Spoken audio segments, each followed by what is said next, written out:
And finally আমরা চলে আসছি সেই লটকন বাগানে। এখন এটারে আমরা তো লটকনই কই, আর শুদ্ধ ভাষা লটকন। এক একজনে এক একটা জিনিস কয়। তিনটা বাইক, তিনটাই R15M। আমারটা যদি থাকতো তাহলে চারটে হয়ে যেত, একদম R15M এর একটা গ্যাং হয়ে যেত। এই জায়গাটা ছিল একটা পুকুরের মতো। আর ওই যে সবার লাইফে একটা ভৌতিক জিনিস থাকে না, আমার লাইফে একটা ভৌতিক জিনিস ছিল। জীবনের প্রথম লটকন গাছ থেকে একদম পায়রা লটকন খেতেছি। এই লটকন কিন্তু খুব মজার একটা ফল। এই যে এটা হলো কাঁচা বাজার, আর কাঁচা বাজারের ঠিক সাইডে আমার সেই বাল্যকালের স্কুল। বাল্যকাল বলতে একেবারে ছোট। এই স্কুলে আমি পড়ছি প্লে নার্সারি KG1। ও ঠিক আছে, এখন সবাই এক লগে হইছে, অনেক সাবস্ক্রাইবার, অনেক ছোট ভাই বড় ভাই সব এক লগে হইছে। এখন এই জায়গায় সবাই মিলে ক্রিকেট খেলমু। সচরাচর আমরা মাচা পাই, কিন্তু মাচাগুলো থাকে ছোট ছোট। বাট এই মাচাটা একদম পজিশনে, একদম উচ্চা, জোস। আসসালামু আলাইকুম guys, welcome back to the new episode of my daily blog. আশা করি সবাই ভালো আছেন। আজকের ব্লগটা একটু স্পেশাল, কারণ আজকের ব্লগে আমি এমন কিছু জিনিস দেখামো বা জানামো যেটা একেবারে আমার শৈশব। শুধুমাত্র শৈশবই না, ওটা আমার প্রাইম টাইম, যে সময়টা আমি আমার জীবনের সব থেকে বেশি খুশি ছিলাম। তারপরে আমার জীবনের যত উত্থান পাথান, উলট পালট, কষ্ট দুঃখ সবকিছু শুরু বলতে পারেন।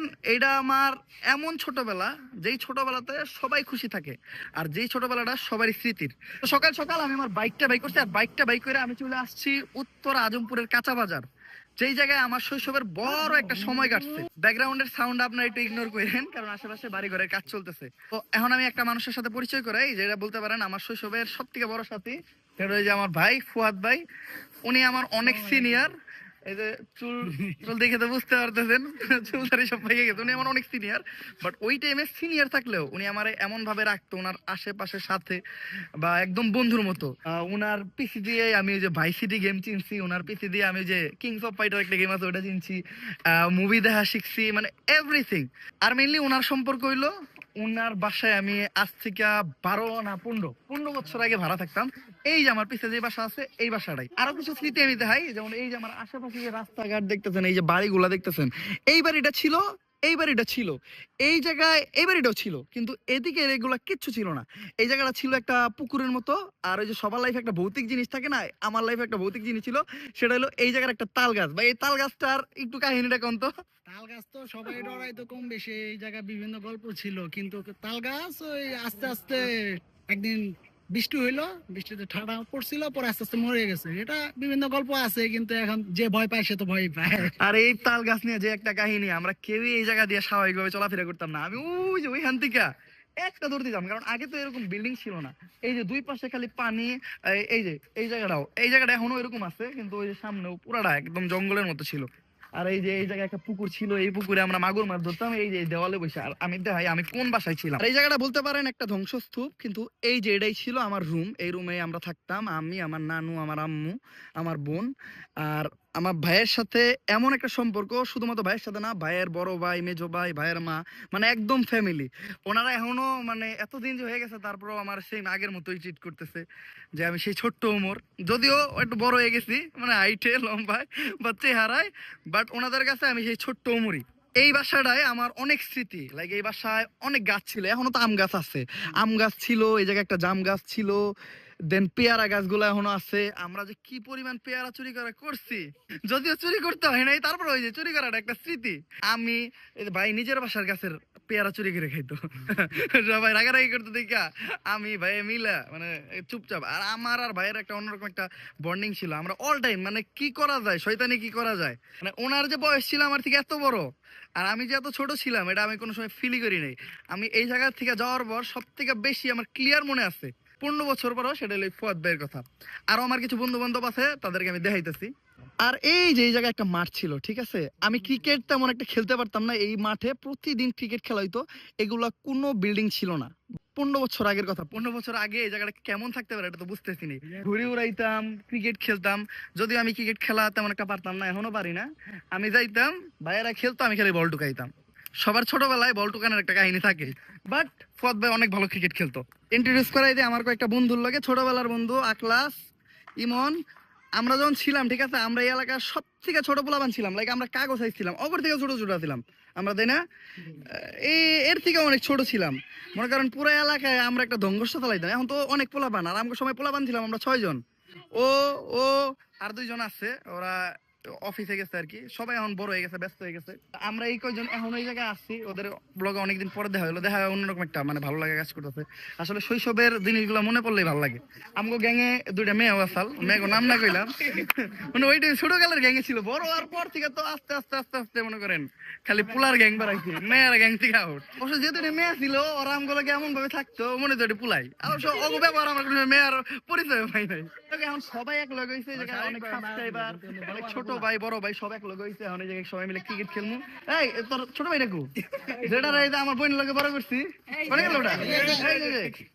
ওর নিয়ে একটা কাহিনী আছে। হ্যাঁ, ও আর আমার বোন ছিল একেবারে ছোট ছোট, ওরে ন্যাংটা, ঠিক আছে, ও কান্দে কান্দে আইছে দৌড়ে ন্যাংটা। আমি কি করতাম জানেন, ও টুনটুনি মতো একটা টান দিলাম, ও আবার কান্দে কান্দে হইতে যেত। এই বাটাবাটি হইছে, তাহলে কি কেডা কোন দলে? বড় ছোট তোরা পারবি না, আমার আম্পায়ার খেলা করে দিব, আমি দিতে পারবো না। সাপলা পড়তে দিচ্ছি আমরা, করবো। প্রথমে ব্যাটিং পাইছিল ছোট ভাইয়েরা টার্গেট দিচ্ছে 68-তে, 8 ওভারে। ওরা ভালো খেলছে। এখন আমাদের গোপালা, আমাকে 2 ব্যাটসম্যান নামছে, 2 কি ভাঙ্গা ব্যাটসম্যান, একেবারে কি কমু, একেবারে ভাঙ্গা লাইব সবকিছু, দঙ্গর্ষ চালাইব। তো দেখি আমার নাম তুই বড় দিন বাবা রে বাবা, এই মাইরা লাইছিস রে, এই তুই তো আমার মাইরা লাইছিস তো। আমি দেখলাম আসলে মানুষের যে খারাপ সময় দেখলে খুশি হয়েছে, আমি বুঝলাম। আমার গায়ে বল লাগতে লাগছিল, ওরা সবাই খুশি হয়েছে। মানুষ আসলে মানুষের ভালো চায় না।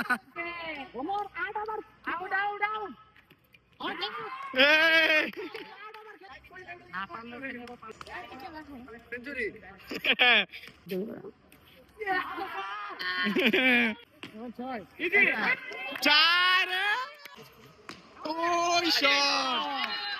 দেখ, আমি ব্যাটিং এ ছিলাম, আমি খেলতে পারি না। তারপর ভাই কত রান নিছি?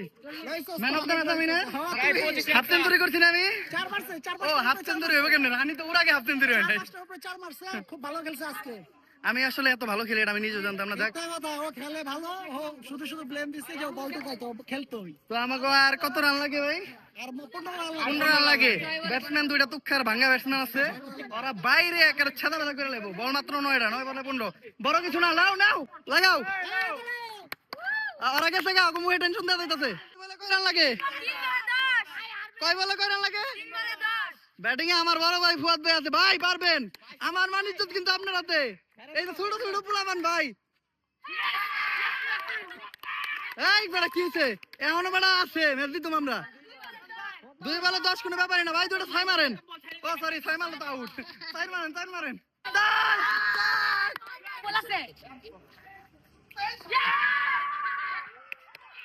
এই দল দিতে গেলি গা। আরে ছোট ভাই বেড়া, তোমরা একদিন খেলতেছি তোমাদের সাথে, তোমার মনটা আমরা খারাপ করতে চাই না, কারণ তোমাকে সময় তো আমরাও ছিলাম, তোমাকে সময় আমরাও ছিলাম। কেউ আম করে হারাইলে আমাকে খারাপ লাগতো, আমরা বুঝি তোমাকে ফিলিংসটা। যাক, জিতে দিলাম। শৈশবের সেই পুরানো জায়গাটায় অনেকটা সময় কাটাইলাম, ওদের সাথে খেলাটাও শেষ করলাম। এখন সময় হলো বিদায় নেওয়ার। ওদের সাথে এতটা সময় কাটাইয়া, পুরানো দিনের বন্ধু বান্ধব, বড় ভাই বা পরিচিত মানুষজনের সাথে দেখা হইয়া অন্যরকম ভালো লাগলো। এটার ফিলিংসটা আসলে মুখে বইলা কইয়া বুঝাইতে পারবো না আমি। ওরাও খুশি, আমিও খুশি। ওরা খুশি আমি ওদেরকে মনে রাখছি, আর আমি খুশি ওরা আমারে মনে রাখছে। তো এখন সময় হলো বিদায়ের। তো সবার কাছে বিদায় নিতেছি, ঠিক আছে? আল্লাহ হাফেজ, ভালো থাকো, নেক্সট আসলে দেখা হবে, ঠিক আছে? টাটা। ওকে, আরো কিছু ছোট ছোট জিনিস শেয়ার করি। দেখতেছি আর মনে পড়ে যাইতেছে সেই সোনালী দিনগুলোর কথা। সেটা হলো এই যে এই মসজিদটা, এই মসজিদে আমরা রেগুলার নামাজ পড়তাম। জুম্মার নামাজ বলেন, এমনি নামাজ বলেন, দেন শবে বরাতের রাত্রে সারা রাত এই মসজিদে থাকতাম। আমি প্রতিদিন রোজার ভিতর আসতাম এই জায়গায় ইফতার করতে। আমারে কেউ জোর করেও বাসায় ইফতার করাইতে পারতো না। এই জায়গার ইফতারটা আমার কাছে প্রচুর মজা লাগতো। আর এখন আমি আপনাদেরকে দেখাইতেছি আমার সেই স্কুলটা, যে স্কুলে আমি ছোটকালে পড়ালেখা করছি। যেহেতু আমি আমার গোপ্রোর সেটআপ নিয়ে আসি নাই, যার জন্য আমার দাঁড়াইতে হইতেছে আর জায়গায় জায়গায় দাঁড়াইয়া ভিডিও করতে হইতেছে। এই যে এটা হলো কাঁচা বাজার, আর কাঁচা বাজারের ঠিক সাইডে আমার সেই বাল্যকালের স্কুল। বাল্যকাল বলতে একেবারে ছোট। এই স্কুলে আমি পড়ছি প্লে, নার্সারি, কেজি 1। ওয়ানের পরে স্কুলে পড়া বাদ দিচ্ছি, আর স্কুলের নাম হলো talents high school and college. আমি জানি এই স্কুলে আমার অনেক সাবস্ক্রাইবার থাকতে পারেন, তো থাকলে অবভিয়াসলি কমেন্ট করেন আপনাদের স্কুলে আমি এক সময় পড়ছি। আসলে এই স্কুলের কথা অনেক মনে পড়ে। এই স্কুলে পড়াশোনার সময়টাই আমার সবচেয়ে ভালো পড়াশোনা হয়েছে বলতে পারেন। আমি খুব ভালো স্টুডেন্টও ছিলাম। স্কুল থেকে যাওয়ার পর আস্তে আস্তে বড় হইতে শুরু করে পুন্ডা হইতে শুরু করি, দেন আস্তে আস্তে আমার পড়ালেখা নষ্ট হয়। আর আজকে তো এই যে ভাউত হয়ে গেছি। আমি দেখতেছি দেখতে দেখতে আমার মনে পড়তেছে সেই দিনগুলোর কথা, সেই স্কুলের সময়, সেই কিভাবে দৌড়াদৌড়ি করছি, শয়তানি করছি। যেমন এই বাজার থেকে আম্মু 10 টাকা দিয়ে পাঠাইছে যে মরিচ নিয়ে আয়, এই বাসার থেকে এত দূর পর্যন্ত হাইটা মরিচ নিতে আসছি। তো এই জায়গায় আমি আবার আসছি, সেই দিনের স্মৃতিগুলো মনে পড়ে যাচ্ছে। আর এটা দেখেই ভালো লাগতেছে যে এক সময় আমি এই কাঁচা বাজারে থাকতাম, বাজার দিয়ে ঘোরাঘুরি করতাম, কেউ আমার চিন্তাও না। এখন মোটামুটি আমার বেশ ভালো সাবস্ক্রাইবার পাওয়া যেতেছে এদিকে। এই জায়গায় আমি পরিচিত হয়েছি, এটাই একটা অন্যরকম পাওয়া। তো যাই হোক, যেহেতু মোটো ব্লগিং সেট আপ নিয়ে আসি নাই, তো এখান থেকে আস্তে ধীরে মুভ করি। আমরা যখন এই জায়গায় আগে ছিলাম তখন রাস্তাঘাট তেমন একটা ভালো ছিল না, বাট এখন দেখলাম রাস্তাঘাট মোটামুটি বেশ উন্নত। রাস্তাঘাট দেন আশেপাশে বাড়ি, আমরা যখন ছিলাম এগুলো কিচ্ছু ছিল না। পুরোনো স্মৃতি, পুরোনো দিন, ওল্ড ইজ গোল্ড। তারপর ওইখান থেকে গাজীপুর আসতে আসতে অনেকটা সময় পার হয়ে গেল। এন্ড আমার এই জায়গার যে ভাই ব্রাদার আছে ওগুলোকে মিলে একটা প্ল্যান করে নিলাম ছোটখাটো।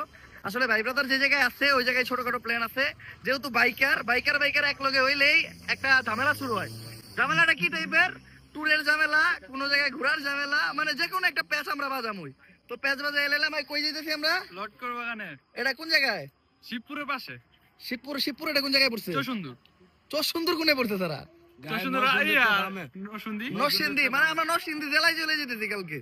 ছোট্ট একটা মিট আপ, মানে 5 মিনিট আলোচনা করছি, 5 মিনিটে নরসিংদী যেতেছি। আসলে বাইকার এক হইলে এটা ঘটবেই। মনে করেন আমাকে প্ল্যান প্রোগ্রাম কোথায় কেমনে জানেন? আমরা জাস্ট চা খাইতে বাইরে বাসা থেকে কইয়া যে চা খাইতে যাইতেছি, চায়ের দোকান বইয়া প্ল্যান করি জায়গা কক্সবাজার। সেটা হলো বাইকারের জীবন। তো যাই হোক, যেহেতু কালকে এত দূর যামু, এখন বাসায় যেয়ে নিমু রেস্ট। আর আমি সবচেয়ে বেশি আফসোস করতেছি আমার মোটো ব্লগিং সেটআপটা নাই। আমার বাসায় যেয়ে সর্বপ্রথম কাজ মোটো ব্লগিং সেটআপটা উন্নত করবো, মানে ঠিকঠাক করবো। মনে হয় মাইকের সমস্যা, মাইকটা নতুন করে কিনবো, ক্যামেরা কোনে রাখতে পাইতেছি না, আমারে ক্যামেরা খোঁজার লিগে প্যারা দিমু। মানে যেমনি হোক আমি আবারও মোটো ব্লগিং সেটআপ গুছাইয়া আমি খুব তাড়াতাড়ি এবার মোটো ব্লগে নামতেছি। আপাতত বাসায় যাই, দেখা হবে ডিরেক্ট কালকে সকালে। তো যেই কথা সেই কাজ, সকাল সকাল আমরা সবাই একসাথে। আর এখন আমরা যেতেছিল নরসিংদী শিবপুর মরজালে। আর আমাকে লগে যেতেছিল 3টা বাইক, 3টাই R15M। আমারটা যদি থাকতো তাহলে 4টা হয়ে যেত, একদম R15M এর একটা গ্যাং হয়ে যেত। 3টা নর্মাল আর একটা R15M মনস্টার এডিশন আর কি, স্পেশাল ভার্সন। R15 এর ভিতরে সবচেয়ে দামি যেটা। আর এখন কিন্তু আমরা অলরেডি নরসিংদীর ভিতর আছি। নরসিংদীর ভিতর এই জায়গাটা কে কে চিনেন? জায়গাটা কিন্তু মোটামুটি ভালোই সুন্দর, বলতে পারেন এটা একটা পাহাড় টাইপের জায়গা। আর এই জায়গায় কিন্তু বাইকাররা এই দেন ইও ঘুরায়, চাক্কাও ঘুরায়। এই তোমরা কেউ ঘুরাইতে পারো নাকি? ঘুরাও দিলে, এই দে ঘুরাও টেনশন হয়ে যাক। আবার ঘুরাই বের দেয়, তুমি ঘুরে দেও না। ভয় পেয়ে ওকে গাড়ি সরাই লাইছে, মনে করেন ড্রাইভারের প্রতি কোনো বিশ্বাস নাই। এই পয়রা গেলে কিন্তু ভিডিও ভাইরাল। ও ঠিক আছে, আল্লাহ হইলো না তো। আবার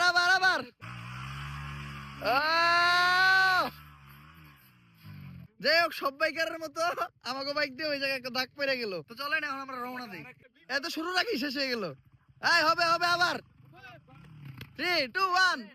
কিরে ভাই, সমস্যা কি? আচ্ছা অফ করে নাও। আচ্ছা না পড়বো না। ও ঠিক আছে, ওকে চলবো ডান। তো চলেন এখন আমরা এই জায়গা থেকে বাইর হই।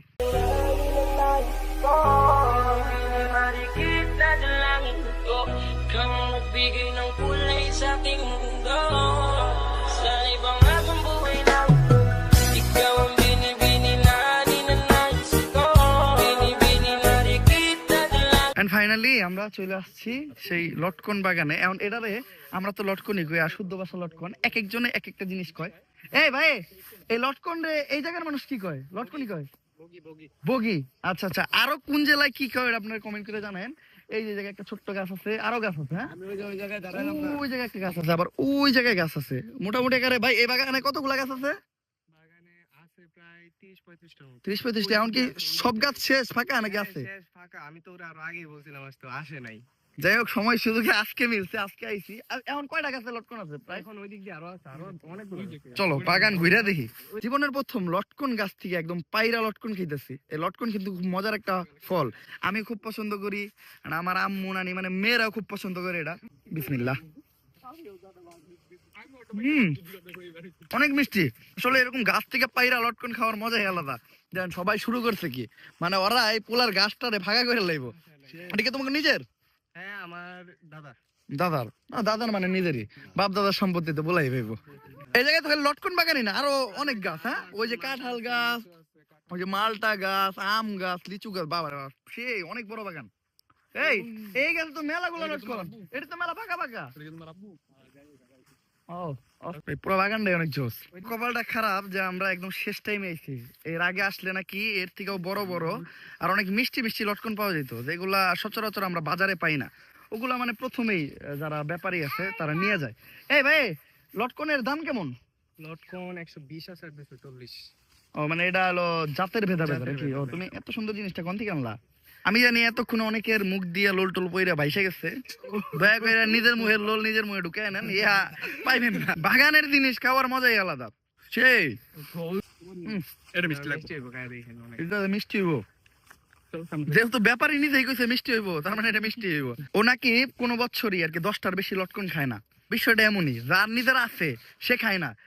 ওই ছোটবেলায় নানি একটা কথা কইতো যে মিষ্টির দোকানদার কখনো মিষ্টি খায় না। বড় আর কি প্রমাণ পাইতেছি। কথার মধ্যে কথা হইলো, এইটা কি লটকন ভাই? এত লটকন খাইলাম, এটা তো স্পেশাল। এটা লটকন তো আগে করে পেলাম না। রামগো মাঝখানে একটা আর্জেন্টিনার ফ্যান চলে আসছে। এই তুমি কি আর্জেন্টিনার ফ্যান? পর্তুগালের? জার্সি তো পড়ছে আর্জেন্টিনার। কি ছু ছু ছু করছি একটা, ছু করছি একটা। হেলা তোমার দাঁতগুলি কে দেখি, আসো তো। আর দাঁতগুলি কে সেই অনেকটা অন্যরকম ইউনিভার্সে ঢুকুম, ঠিক আছে? এটা বলতে পারেন আলাদা জগৎ। ওরে ভাই, এটা কনে বললাম? এটা কি গর্ত? এই গর্তে সাপ আছে? বাবা আরে বাবা, কুয়ে পড়ছি। এই জায়গাতে তো অনেক লটকন। ওরে ভাই সাপ, এই গাছটা দেখেন জাস্ট, পুরা গাছ ফুল ফিল। বাবা রে বাবা, কই আইলাম ভাই। আমি জীবনের মতো এগুলো দেখতে দিতে আমার একটু অবাক লাগতেছে। অনেক আর হাস্যকর লাগবে বিষয়টা। লটকন খাইছি, অনেক লটকন নিয়েও নিচ্ছি। এখন এই উপরে মাথার উপরে বসে লটকন গুলা খামু। আর আশেপাশে এটা কিন্তু পুরাপুরি একদম গ্রাম, অন্যরকম একটা পরিবেশ, খুবই সুন্দর। আমার কিন্তু খুবই ভালো লাগতেছে। আস্তে আস্তে পাহাড়ও পাইছি বেশ কয়েকটা। এই জায়গাটাও প্রায় পাহাড়ের মতোই, আর আমরা উঠতেছি পাহাড়ে। এই তোমরা দুইটা গেলে আমি উঠুন কেমনে? এই কষ্ট মষ্ট করে উঠি। একেবারে প্রপার একটা জায়গায় মাচাটা বানানো, মাচাটা উঁচা হওয়ায় ডিরেক্ট বাতাসটা সামনে থেকে আইসা মুখে লাগে। আর পিছে এই সুন্দর একটা ভিউ। এটা বিল পানি আহে? ওরে বাবা রে বাবা, তাহলে তো যেই টাইমে এই জায়গায় পানি থাকবো ওই টাইমে অন্যরকম একটা মজা হইব। এই জায়গায় পানি আহে, তাহলে পানির টাইমে এই জায়গায় দেবো। এরকম একটা মাচা বানানো প্রত্যেকটা গ্রামের পোলাপানের স্বপ্ন। সচরাচর আমরা মাচা পাই, কিন্তু মাচাগুলো থাকে ছোট ছোট। বাট এই মাচাটা একদম পজিশনে একদম উচ্চা, জোস ভাই। এই মাচায় আমি ডিরেক্ট একটা ঘুম দিমু, দেন উইঠা খালি বাসায় যাবো। একটা সময় রেস্ট নেওয়ার পর আমরা ব্যাগ ভর্তি লটকনও নিয়ে নিলাম। এমন সময়টা হলো এই জায়গাটারে বিদায় জানানোর। এই জায়গার পরিবেশ, মানুষজন, সবকিছুই আমার মুগ্ধ করছে। নরসিংদীতে এর আগে আমি একবার আসছি, বাট তেমন ভাবে আমি ঘোরাঘুরি করতে পারি নাই। ইনশাল্লাহ নেক্সট টাইম যখন আসবো, অনেকটা সময় নিয়ে আসবো, নরসিংদীর অনেক জায়গায় ঘুরবো। আজকের মতো এই পর্যন্তই, দেখা হবে নেক্সট কোনো ব্লগে। আল্লাহ হাফেজ।